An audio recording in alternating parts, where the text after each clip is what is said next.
क्या आपके भी घर में तुलसी सूख जा रही है, उसमें नई कलियां नहीं बन रही है, नए नए ग्रोथ नहीं हो रहे हैं या घना नहीं हो रहा है? तो कहीं ना कहीं आप गलत तरीके से लगा रहे हो। एक बार इस वीडियो को देख करके आप तुलसी का पौधा लगाएं। बिल्कुल कहीं भी आपको कोई प्रॉब्लम नहीं होगी, बहुत ही अच्छा ग्रो करेगा, साथ ही बहुत अच्छा घना भी होगा। तो फ्रेंड्स, तुलसी का सूखना हमारे हिंदू धर्म में, हिंदू मेथोडोलॉजी में बहुत ही अशुभ माना जाता है और ऐसी मान्यता है कि तुलसी का सूखना से हमारे घर में विपत्ति का आगमन माना जाता है।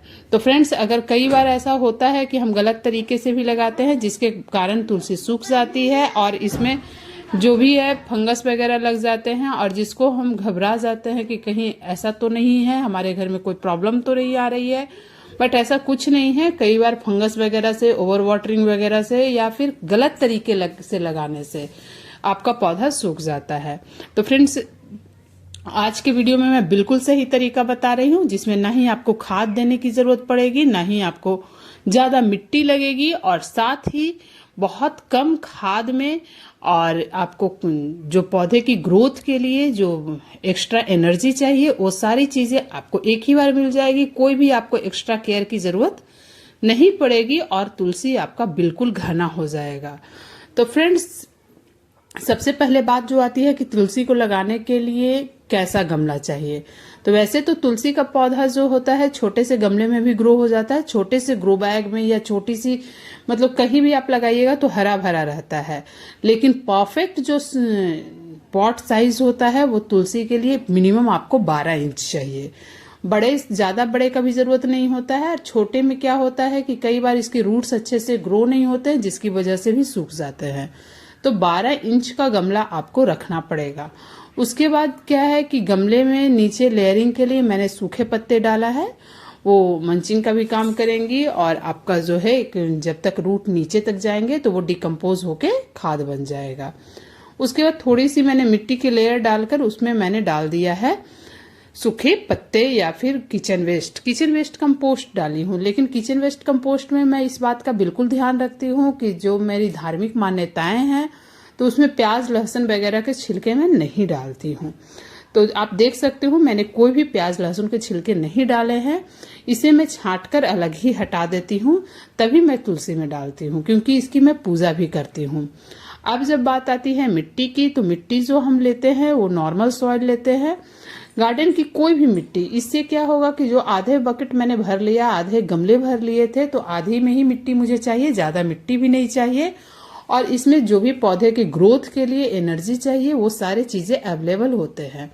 तो फ्रेंड्स, कई बार होता है कि पौधे में इन सब चीजों को तो जब हम डालते हैं तो कच्चे मटेरियल की वजह से पौधों में फंगस आ जाती है और फंगस होने से भी खराब होता है। तो इसमें मैंने थोड़ा सा हल्दी पाउडर रखा है और इस बात का बिल्कुल एश्योर रखा है कि जो हमारी मिट्टी है वो चिकनी है, चिकनी नहीं है, इट मीन्स कि वो थोड़ी सी भुरभुरी है। इसके लिए मैंने सैंड मिला लिया था और सैंड जो देख लिए आप, ऐसे मुट्ठी बांधने पर जो आपको सैंडिस रहेगा तो बंध जाएंगे, अगर सैंडिस हैं तो वो खुल जाएंगे। तो इस तरह से सैंड मैंने मिला लिया है और इसमें थोड़ी सी मैं यूज की हुई चाय पत्ती डाली है। फ्रेश चाय पत्ती भी आप डाल सकते हो और यूज की हुई चाय पत्ती डाल सकते हो, लेकिन मेथोडोलॉजी के अनुसार मैं थोड़ी सी इसे फ्रेश ही डालती हूँ। अगर आपके पास अच्छे से वॉश करके चाय पत्ती डालते हो तो इसमें फास्फोरस की मात्रा होती है जो पौधे के रूट्स को डेवलप करता है, रूट्स की ग्रोथ को अच्छा बढ़ाता है। तो फ्रेंड्स, इस तरह से अच्छे से जो सॉइल जो मैंने तैयार किया था उसे अच्छे से मिक्स कर लिया था और मिक्स कर लेने के बाद इसे अब हमको पौधे में, जो मैंने बकेट तैयार किया था, जो मैंने गमले तैयार किया था, किसी भी चीज में रखिए तो ये आपका जो है इसमें आपको लगा देने हैं। अब इस तरह से सॉइल भर लेने के बाद अच्छे से आधे और थोड़ी सी सॉइल मुझे बचाने हैं क्योंकि ऊपर से डालना है, और बिना रूट बॉल को डिस्टर्ब किए हुए, जैसे जो मैंने पौधा लाया है, तो पौधा तो आप सीड से भी इसका तैयार कर सकते हो घर में या फिर नर्सरी से भी ला सकते हो, किसी से भी मांग कर लाओगे। तो ये मैंने सीड से ही तैयार किया था, लेकिन देखिए इसमें थोड़ा सा मुंजरियां लगने लगी थी और मुंजरियों से होता क्या है कि पौधा जो एनर्जी है वो अपनी मुंजरियों में लगा देता है। तो जब भी लगाइए तो आप कोशिश कीजिए कि इन मुंजरियों को हटा दीजिए। मुंजरियां हटाइएगा तभी आपकी जो पौधे हैं वो एक्स्ट्रा पत्ते निकालेंगे, नए नए ब्रांचेस निकालेंगे।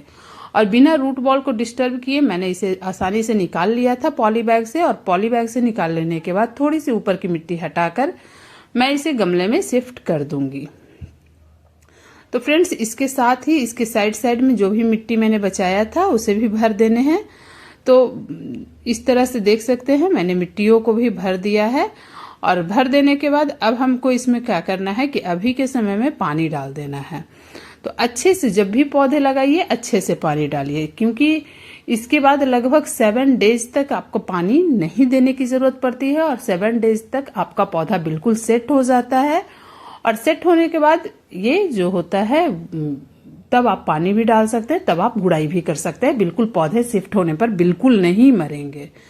तो फ्रेंड्स, ऐसे ही आपको पौधे को लगाना है। इसके बाद अब जो है कि अब हमको इसको सेमी शेडेड एरिया में 3 दिन 4 दिन तक रख देने हैं, 3 से 4 दिन तक, क्योंकि अभी जो पौधे शिफ्ट हुए हैं तो ये ट्रांसप्लांट सॉक्ड में जाएंगे और खराब हो जाएंगे अगर डायरेक्टली इस पे धूप पड़ गई तो 3-4 दिन आप इसको सेमी शेडेड एरिया में रखिए। उसके बाद फिर डायरेक्ट धूप में निकालिए।